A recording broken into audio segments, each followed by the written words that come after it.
Protest in downtown Fort Worth sparked by this. The arrest of Jacqueline Craig and her 2 daughters caught by iPhone gone viral on Facebook. Craig called 911 complaining a neighbor who the officer is talking to choked her 7-year-old son because he threw trash in his yard and refused to pick it up. We pick up her conversation with the officer who answered her call for help.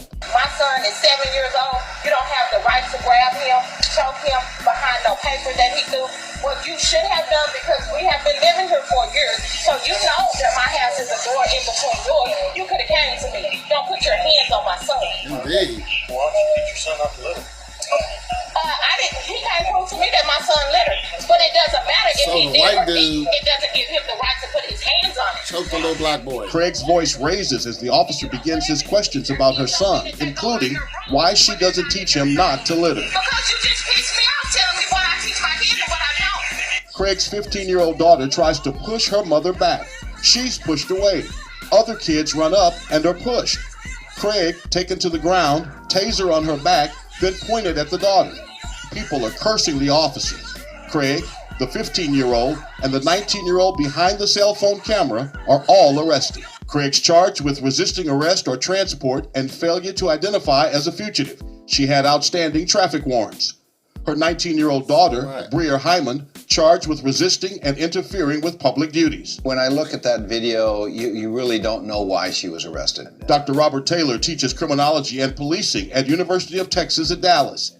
He's used as a police expert and consults Ferguson, Milwaukee, and Charlotte, who've experienced civil unrest following police-public confrontations. And I don't quite understand that kind of behavior on the part of the officer. When officers are taught and trained over and over again that when we go to neighborhood disturbances, there's going to be people yelling at you. You've just got to be professional through the whole thing. The unidentified officer is not on administrative leave, but has been placed on restricted duty until the investigation is done. Internal Affairs detectives were in the home of the man who allegedly choked Craig's son for about an hour and in the neighborhood looking for witnesses. No one answered our knock at the door. Craig's attorney, Lee Merritt, tweeted this picture of her and a daughter in the Mansfield jail while waiting release. The officer was not at all interested in the assault of the 7-year-old child, but was more concerned with the accusations of the assailant, that he had littered in his yard. All right. Heard enough. This has gone viral on Facebook, viewed over 1 million times. Basically, if you don't know, a white guy is neighbors with these, black people, and the kid, the little 7-year-old black boy littered in a white dude's yard. The white dude choked him. And then the black people called the police. The white officer shows up and has no interest in the assault of the white guy choking this little black boy. He is more interested in arresting these black people. So he arrests this woman, he arrests her 15-year-old daughter, and whoever was holding the camera, who was 19. And it just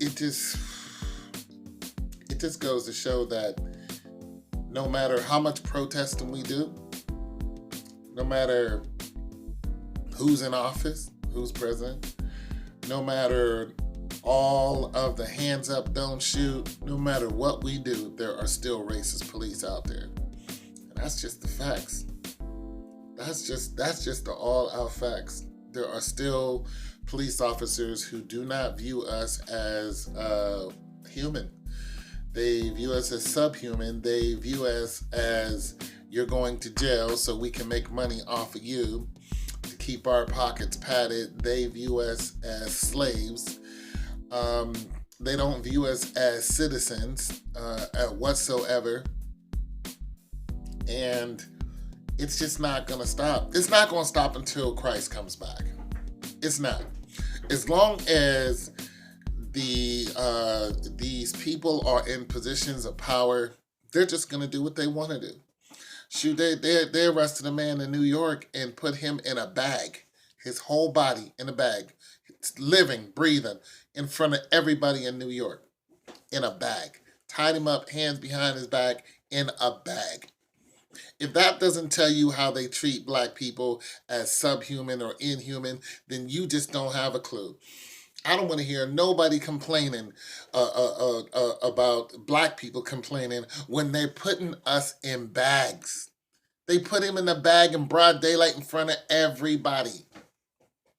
Okay, and this incident right here it's just preposterous how this officer could just roll up and not even look at this white dude. He wasn't even looking at him. He was standing side by side with him like, so what, he choked your son. Let me tell you something. That would have been my child. There wouldn't have been no need to call no officer for no domestic dispute. I would have been like, take me to jail. Because I would have been all up in his grill. All up in his grill right now. You want to choke somebody? Choke me. I'm 6'2", 260. Come and choke me, little white dude. You know what I'm saying? And I don't hate white people, but I hate white racist people. Like, I hate the spirit of racism, period. I hate black racist people. Let's get that straight. I hate racism, period. I just can't stand it. You know what I'm saying? And that's something that somebody can sure enough get a knuckle sandwich for. I don't play, but you touch my child, that's a whole different thing. That's a whole different atmosphere. You could be cordial and you could be a citizen and just go over and knock on my door and be like, this is what your child did. That's it. And then I'm like, okay, I'll come over, clean up the whatever garbage he dropped, probably was a piece of paper, apologize, you know what I'm saying? You know, have my kid, you know, bake you some cookies or whatever, and hey, and we all go on about our way. You know what I'm saying? And that's just that. That's how you squash a beef. But you put your hands around my child's neck, yo, it's a whole different situation. Listen, there is no more talking after you touch my child. So I think the only reason why that white dude is still standing because there wasn't a brother there, and those females was not gonna attack him, which was another smart thing because that's just domestic violence. But you know, people know when they can push you, and anybody can say anything about what I'm saying. I don't really care because I have zero tolerance for touching my child. I have zero. I have no tolerance for that. You can say what the hell you want to. I don't care. Anyways, I'm just tired of the racism. I've had it up to here. I have no more knowledge to give anybody on how to deal with police. It's just to the all-time low of police relationships because they're just doing what they want. They're making up the rules as they go, and we have no recourse. You know, we bring out all the lawyers. We went to the Department of Justice. We went to Obama.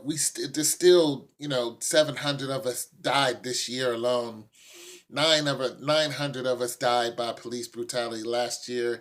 And it is just going on and on and on, and it's just going to keep getting worse. And I don't have any more advice for anybody except to run.